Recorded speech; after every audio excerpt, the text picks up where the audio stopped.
I must say that when I see all the faces, I know now why I didn't retire. Because how can anybody retire from a passion? I don't know. Our economy and the gender inequality will catch up. As a brand, we better be prepared for that. Last time I saw you, you were actually talking about watches that belong to your father. Yeah, this is all your fault. Yeah. You guys, I said it in the video and in my intro. Yeah. Thanks for bringing it up, but this is all your fault. I didn't care about watches until you guys put all these videos gaming the algorithm. Pretty much. Yeah.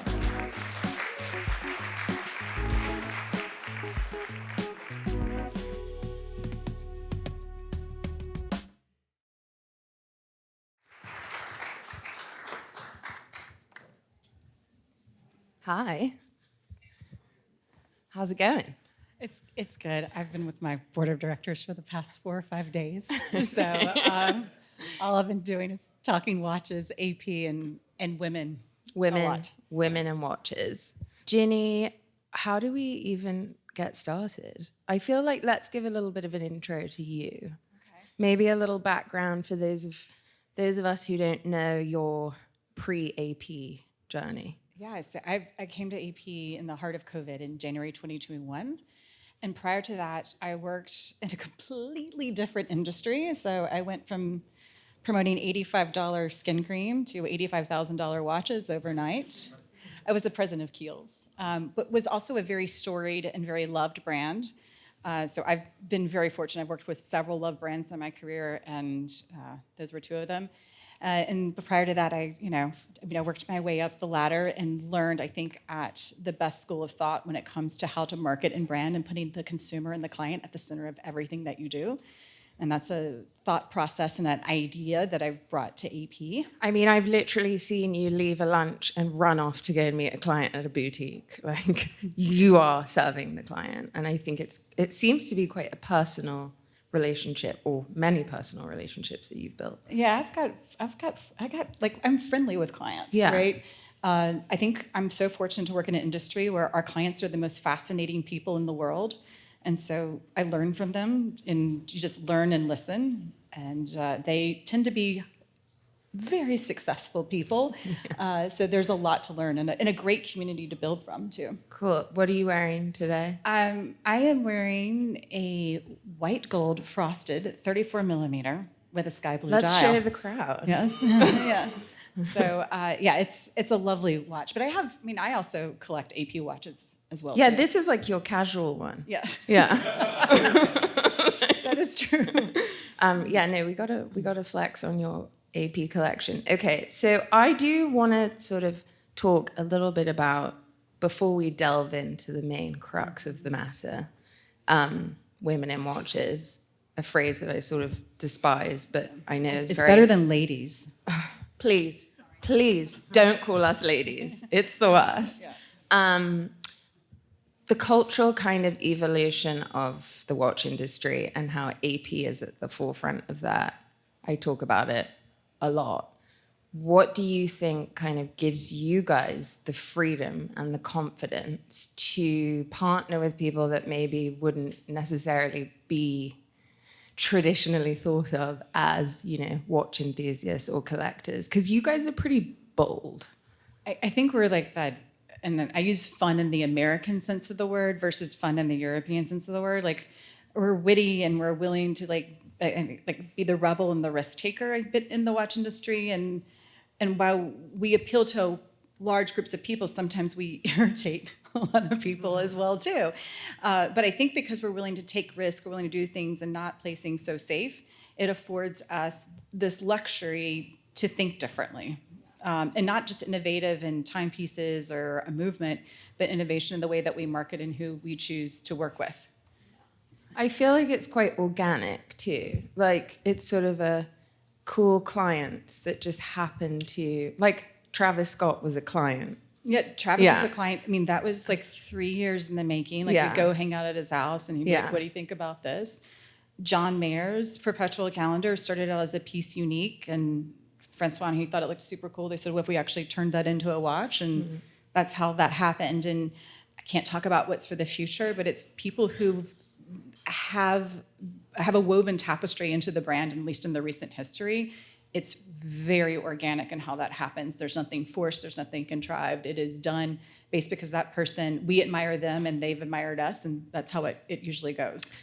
So how do you find the most effective way to balance that kind of old and new, right? You've got a customer who is slightly more traditional, maybe, shopping for complications, is well aware of the history of AP, and then you've got sort of maybe a younger generation of consumer who is maybe looking for something, maybe the same watch, but from a different kind of standpoint. How do you toe the line there?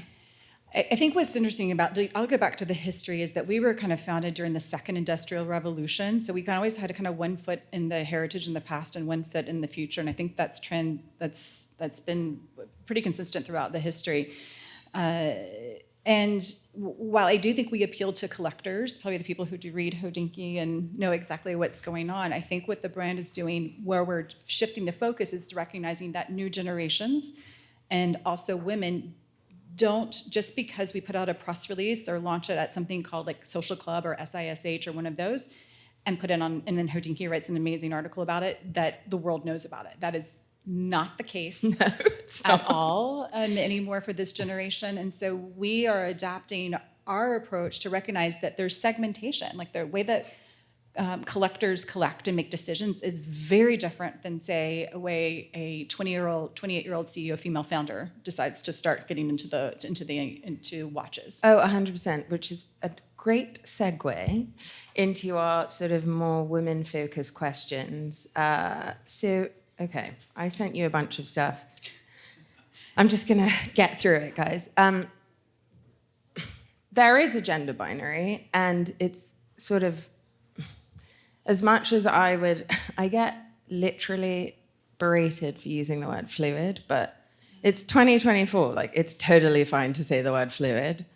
Aside from this whole idea of unisex and fluidity, I think it's okay to call out differences when it comes to men and women.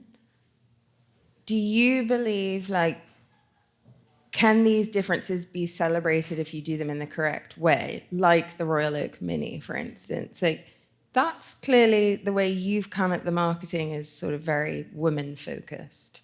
So you're obviously thinking also like the Code 1159 gem set. Those are products, quote unquote, designed for women.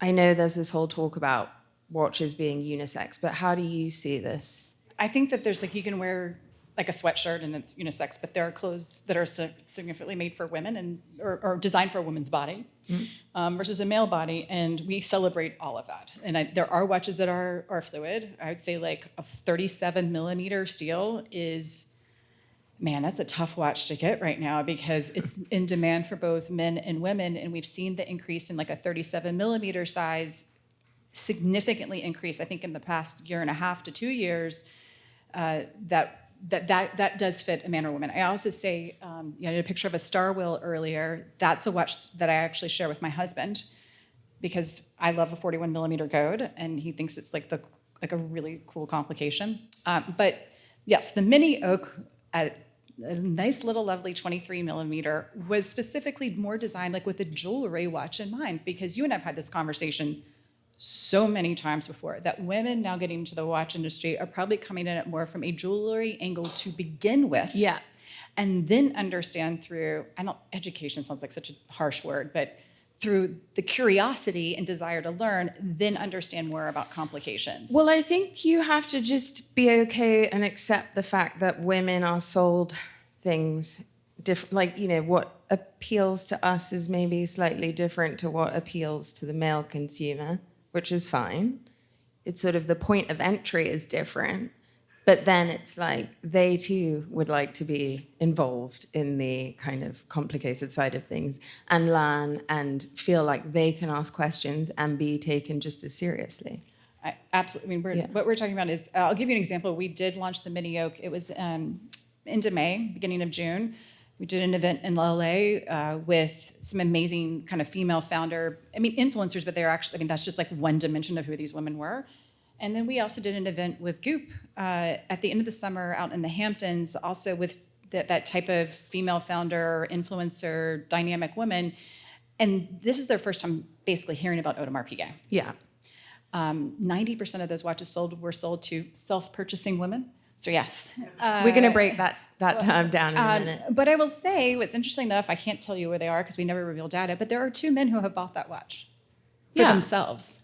I mean, I'm not surprised. I mean, they're super uber cool, most fashionable like men on earth people, but but now like when we bring women, like a woman in, especially like after like our black ceramic, or 34 millimeter black and white ceramic, we now do master classes for women, and it's not like we're seeing no guys. It's just it can be intimidating walking into a group of particularly men who may have been collecting and have, the difference between, a tourbillon and, what's the difference between a QP versus an annual count. They may not know those differences. And so we give them a safe space to learn how to do that, where they can ask questions that some might consider dumb, but they're not, so that they can ask any question and feel comfortable. We also bring a lot of our female watchmakers in to also have those conversations. Your head of complications is like my favorite person. So Anne Gael, who's head of complications, and I think the other thing is like we walk the walk and talk the talk. Like 50% of my boutique directors are women, 50% of my sales associates are women,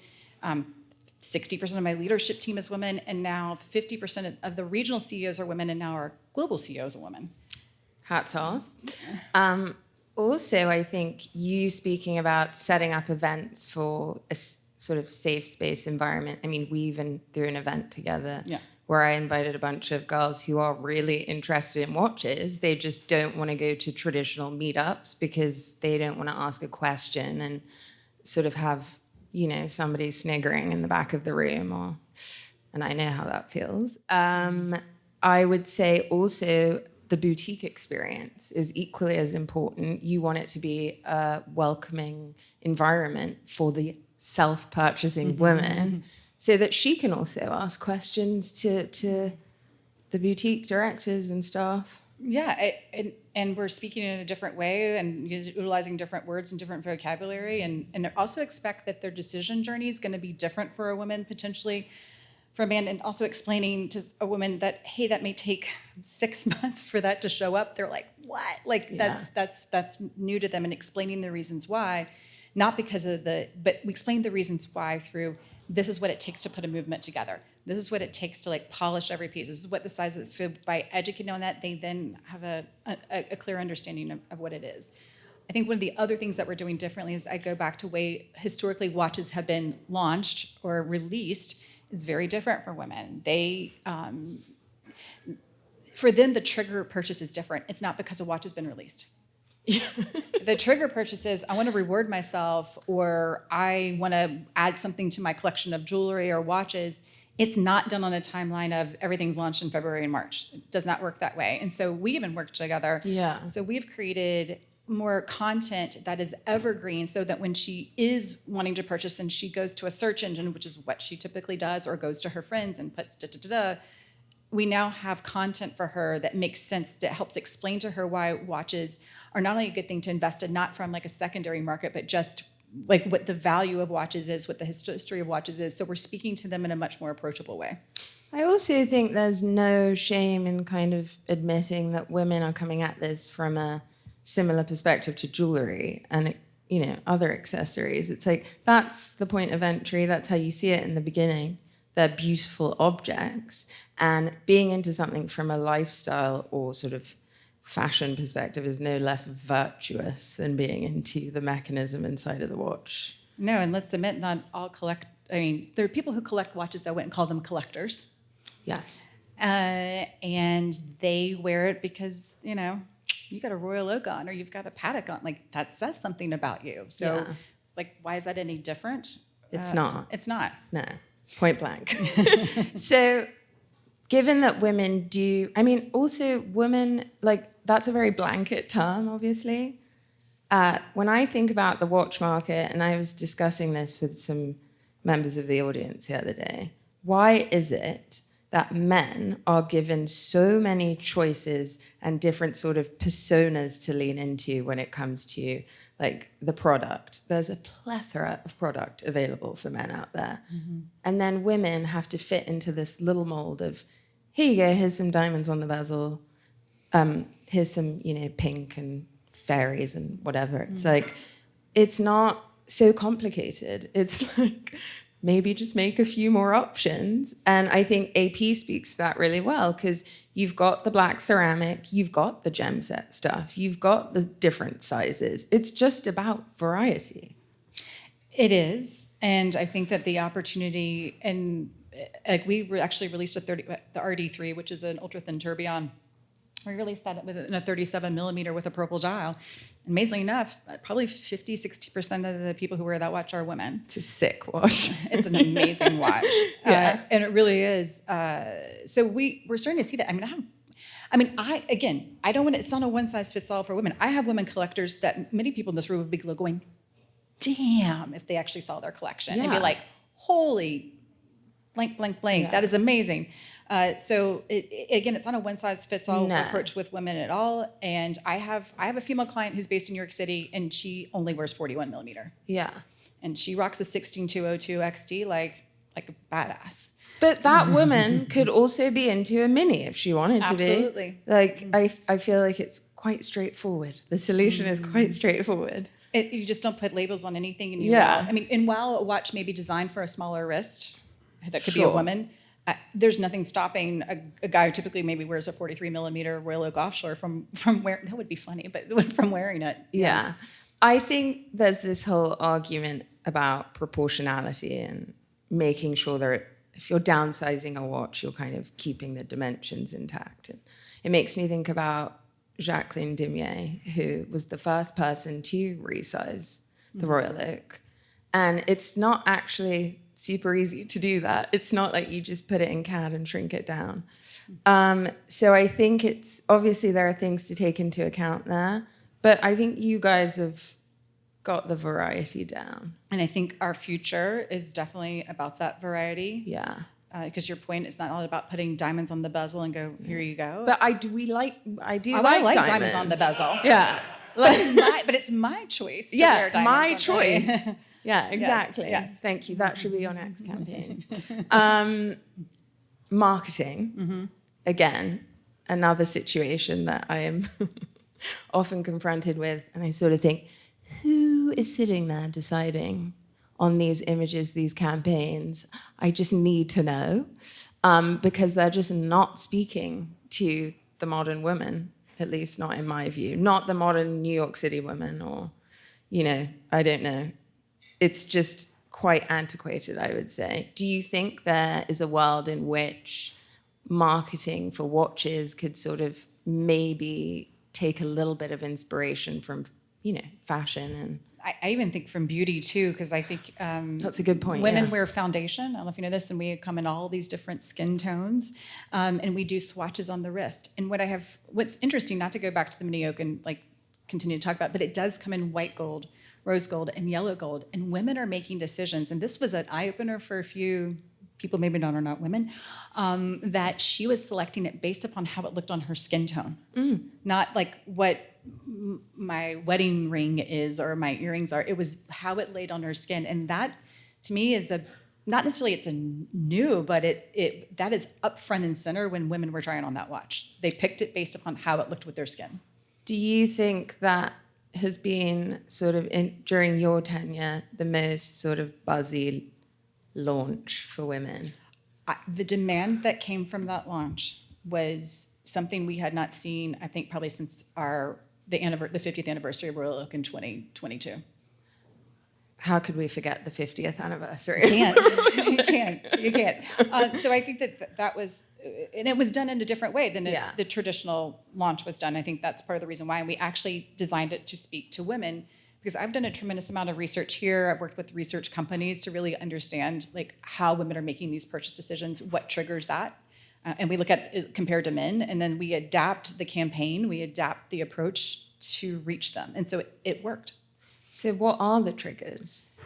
So the research that we have done, it basically is self-reward in terms of I got a promotion, I got a raise, I got a new job, I did a board presentation and it rocked, and I got my PE funding or my VC or whatever it may be.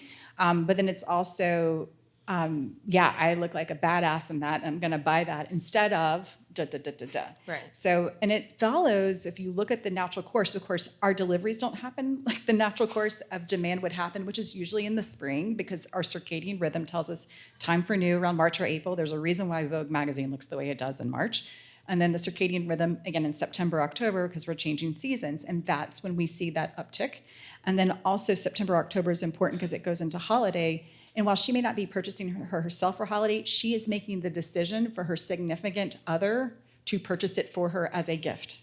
And this is a big switch that's happened, at least in the past 5 years, because gentlemen would come in, and maybe their wives, girlfriends, whoever might be in their world, they would buy a watch for themselves, and like the guilt purchase of getting her a steel piece. Not now. And just be like, hey, let's get her this. Get her this, which is nice to have. Sure. But she had she wasn't there, she wasn't a part of the decision. And now we see it either she's purchasing for herself or she's bringing her husband going, that's what I want for my birthday. Or this is what I want. And I mean, a lot of my friends are doing that with their engagement rings too. Absolutely. It's like a thing, the woman just knows what she wants. And give her what she wants because makes life a lot easier. Yeah. Self-purchasing women. Can we talk a little bit about that? Can you break that term down? Because it's something that you have been quite sort of passionate about since you've started, and getting your, numbers up for self-purchasing customers. Yeah, when I joined, it was Female about 14%, 15% in 2021, and now we'll end the year close to 26% self-purchasing women. And then by the end of next year, we'll be at 30%, with the goal to be at 40% by like 2027. Those are really big numbers. That requires us that 40% of our clients next year are women. New clients, not existing, but new clients bringing into the brand. So that's going to kind of tell you something. Why is this shift happening? Well, look at the demographics in this of women, the amount of women going to getting their undergraduate degrees versus their male counterparts. It's about 60%. Master's degrees, PhDs, we're looking at 50%. So our economy and the gender inequality will catch up probably by 2030. And so as a brand, we better be prepared for that. Because if not, we're going to lose her to not even another brand, but another industry. And we support each other as an industry. Because, not all boats rise together in a tide, but it's better to at least try to keep her there and keep her disposable income or where she would like to purchase in the watch world. Yeah. I would like to sort of talk about this crossover of industry between jewelry and watches, because I think there's a massively untapped potential, and you guys have tapped into it with Carolina Bucci. But another thing where I sit and rack my brain as to why nobody is doing this, along with better imagery, is like bringing jewelry designers in. Even if it's not sort of a public campaign, you really could use some of those jewelry designers who maybe understand what a woman wants to be wearing on her wrist, what appeals to a woman. I mean, whilst respecting the integrity of the watch or whatever it is, the brand. I think it's a massively untapped resource. I agree. I can't really say much more. Okay, got it. I think we're also can grow that we have talent internally who thinks that way. So we believe in that as well. And also just to look, I have vintage APs that are more jewelry like from the 90s but it's a harken back to the days of Art Deco. And I think what we at least have in our archives is a plethora of design that we can choose from to reinvent for today. Maybe we'll I haven't decided this, but man, if I could, I would. I love our remaster that has that brutalist edge that came out this year. I would love, and again, please know this is not happening yet, but if my magic wand, I'd love to do a remaster for that's more jewelry based. Oh my God, God, archives. yes. How cool would that be?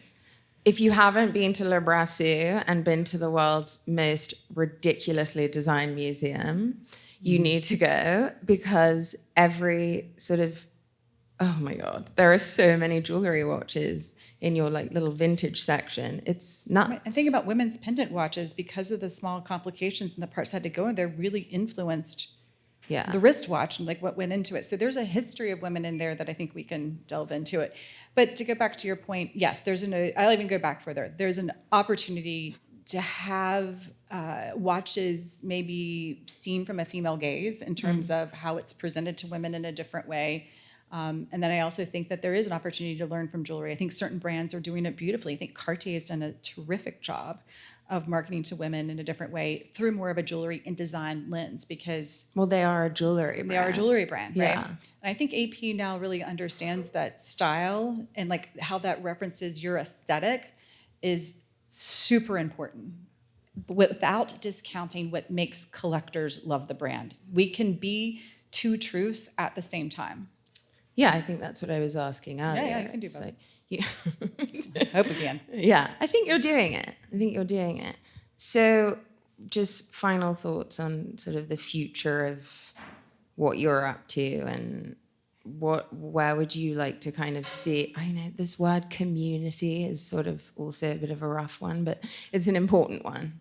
How do you see that community building with women? And I mean, that Goop event you did was pretty lit. I mean, you know what? I have to admit, I was like, even myself, I'm like, oh my God, I follow her Instagram. I was like, is she standing next to Gwyneth Paltrow and Gucci Westman? Okay. Yeah, I think that what we do know, and the research shows that, is that women who are successful want to see other women who are successful, and they want to socialize with other women that are successful. And I think men have done that obviously for years, you know, from the golf course to whatever. And it's not like we're excluding men. That's not the case. But again, I think it's a safe space to build that out.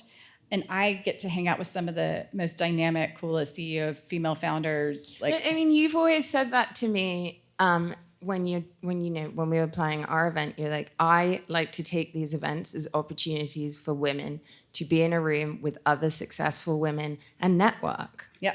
In the way that men do all the time, and we're not necessarily given those opportunities. Right. And it's kind of like, again, that safe space. It is a safe space, and it's like kind of a space for badass women to get together and plot and scheme and bring about your downfall. I mean, I've told the story many times, and you can probably look it up on the internet, but we did an event with Vanity Fair like 3 years ago, and like Serena was hosting it, happened to be at Dominique Crenn and Maria Bella's house in LA. That's some names to drop, I know, but it was the truth. And we invited one of our young female collectors who happens to be a CEO, and brought out there, and we introduced them, and then Serena invested in her company, and she invested in Serena Ventures. And that's just one example. And another thing that came out of Goop, I can't say what it is, but two female founders talked, and they're working on a collaboration. Like, so this is the magic that happens in the community, or, you know, the collective that we're kind of not even trying to build, but just organically is actually happening, because women come to our event, they're like, oh my God, I met so-and-so. Next one, I want to bring a friend. So we always, usually with women events, we say, bring a friend. If you're a client, bring a friend.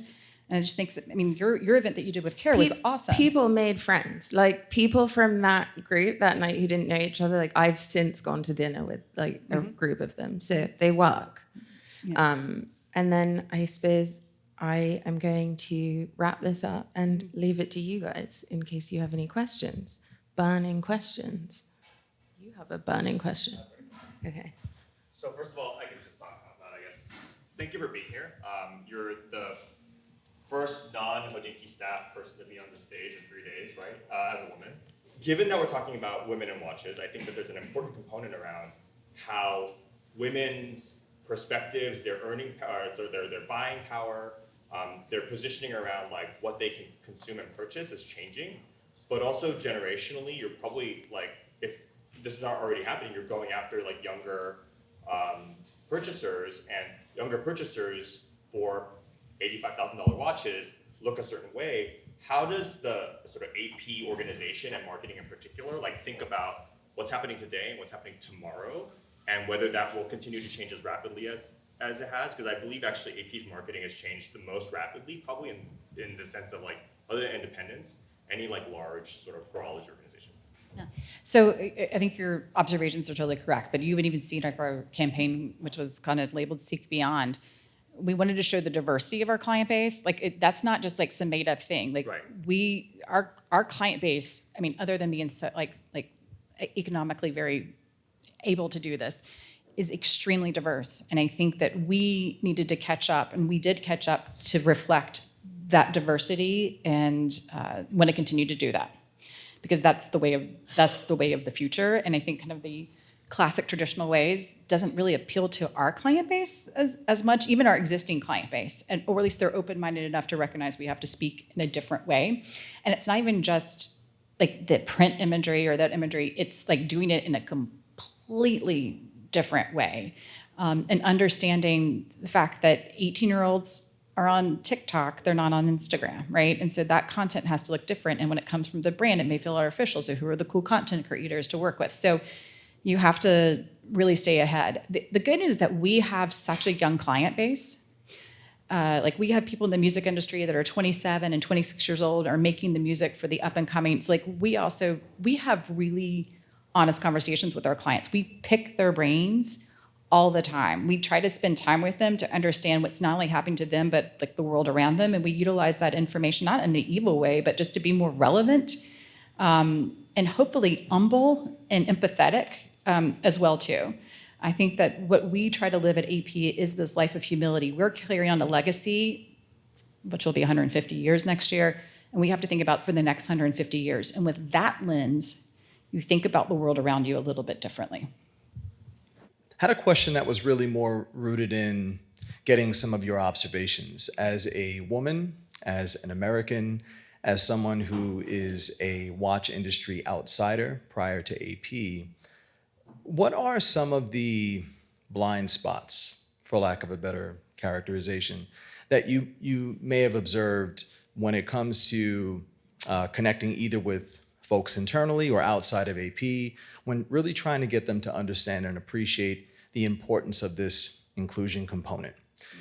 I ask because oftentimes when I'm engaging with brands, I'm having conversations about things like inclusion, like diversity, I oftentimes find that there can be a gap in terms of cultural context, right? It's the frame of reference is oftentimes very Swiss, very European, very German, very Japanese, and so there are few markets, if any, outside of the United States that are as diverse and where, when you think about customer segmentation, as nuanced culturally. So just curious, with the perspective that you have with your experience here, what are the blind spots? What are the opportunities from an industry perspective?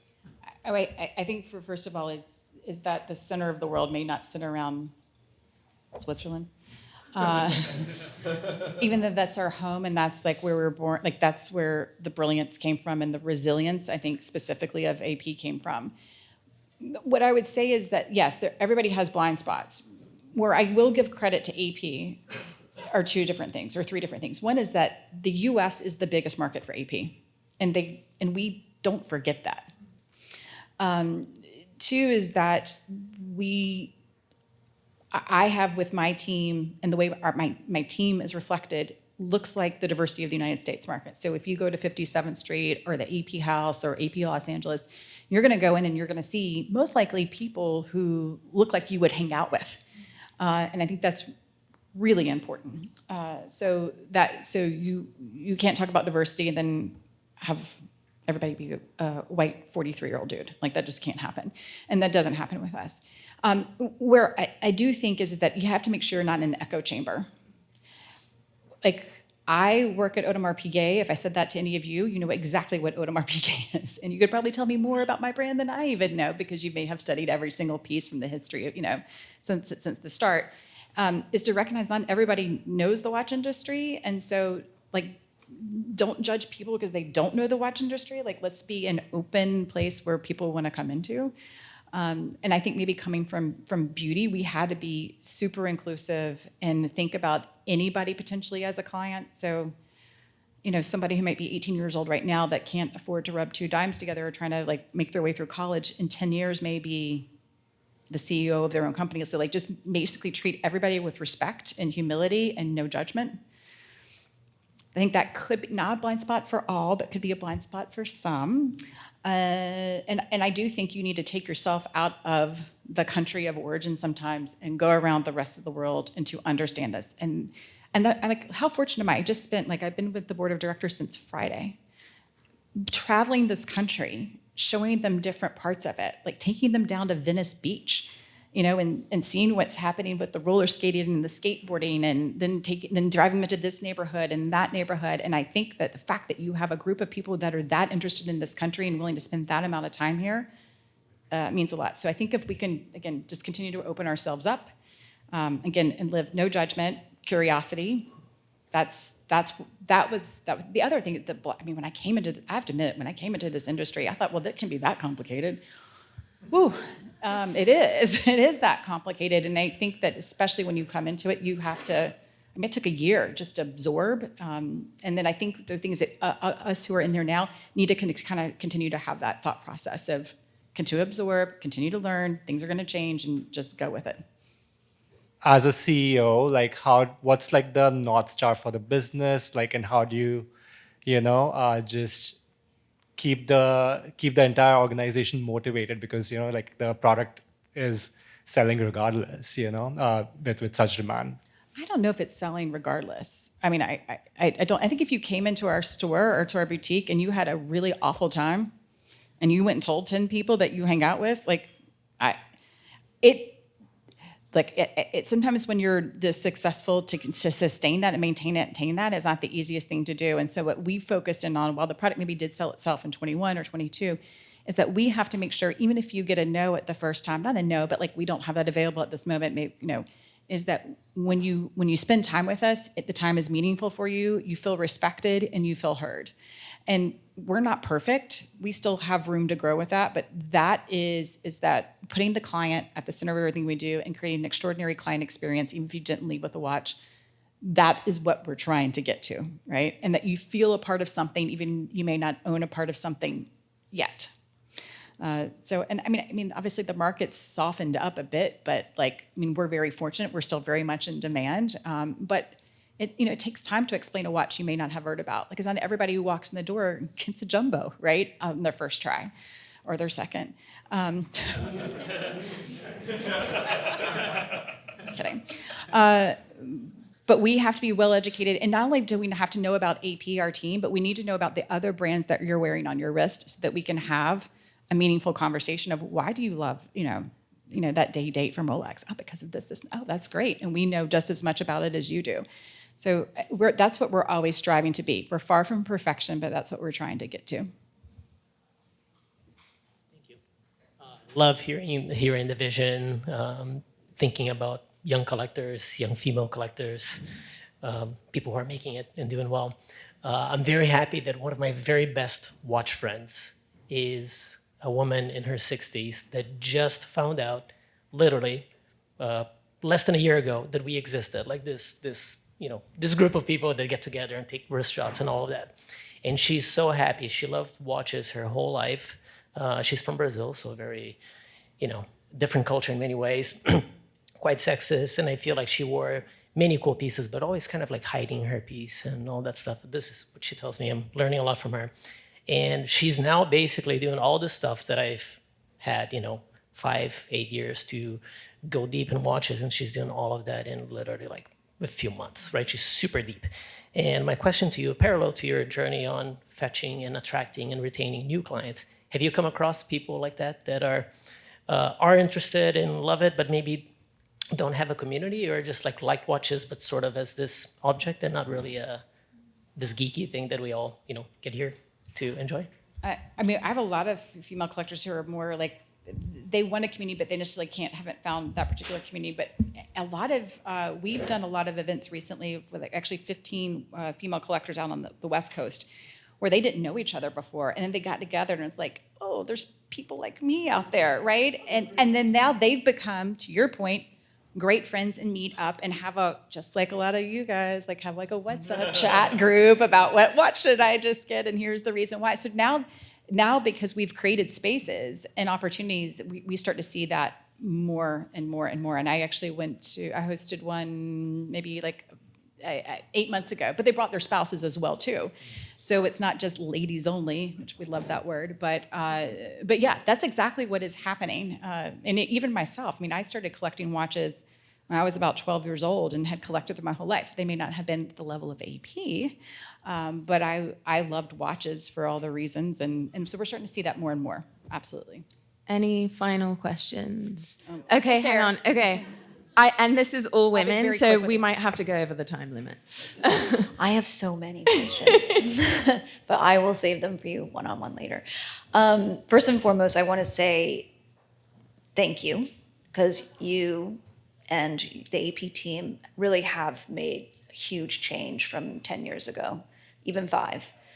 You guys really put your money where your mouth is. You really focus on women and collecting pieces and marketing to them, and maybe at the cost of losing your more traditional client base. I don't know, that's my question. So thank you, and it really means a lot. And I remember when it was not 50% women and men working at OP, so bravo, brava. But my question is 2 things. So with that comes the complication of keeping your messaging balanced enough to make sure that everybody's included. We talked about inclusion before. So like, how do you do that? Big picture level. And then the other question is, how, AP now, I love AP, wear AP. You're not gonna lose me. But how do you manage the brand so that it's not too much of like a hype brand? Because it is one of the watch brands that kind of is out there the most, which is great, but you also have super highly complicated watches that you want to maintain their kind of prestige and integrity along with the clients that go with that. So twofold question. I can repeat it. That's okay. I'll ask a quick question to you. How many of you are aware of the Royal Oak mini events that we did? Okay, thank you, Kevin. Not everyone was, and that's because we were so specific and targeted and almost a surgical approach, so that we don't feel like you alienate like our tried and true collectors who have been with us for 14 years and are like, they love this, the RD3 because it's a Pacific tourbillon. We're not, so we don't want to alienate that because we are an orological innovative brand. And so we still have clients that, we will take them all day long to Le Brassus, look at the Universal, look at minute repeaters and super sonores. So that will always be a part in the core of who we are. We will never lose that. Regarding hype, and I know this is probably going to come as a shock because it feels like a megaphone, but I did the analysis, and I've mentioned it before, that 99.4% of our watches go to people people like yourself, or you've never heard of. So we're talking a fraction of a fraction go to people that are, I would say, who drive the hype, but they just have the largest megaphone through social media that makes it seem like that's all that they get. Or they're the only people, and I can promise you that is not the case. And I think we've become really super balanced, much more so and more meaningful probably in the past year or two to prevent that from happening. And I think that just I can't give it away, but there's such cool stuff that's getting ready to happen next year. You're gonna die.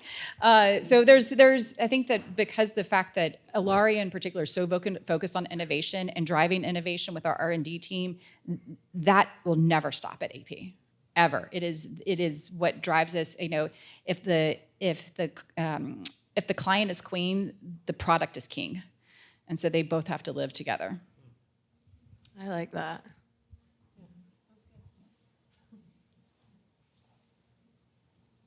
Hi.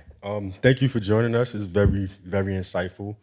I would like to ask, since you've been a part of Audemars Piguet, what have you noticed is the most appealing complication to women, and do you feel like there's a complication that is growing or starting to grow on women collectors? I think it's a good question.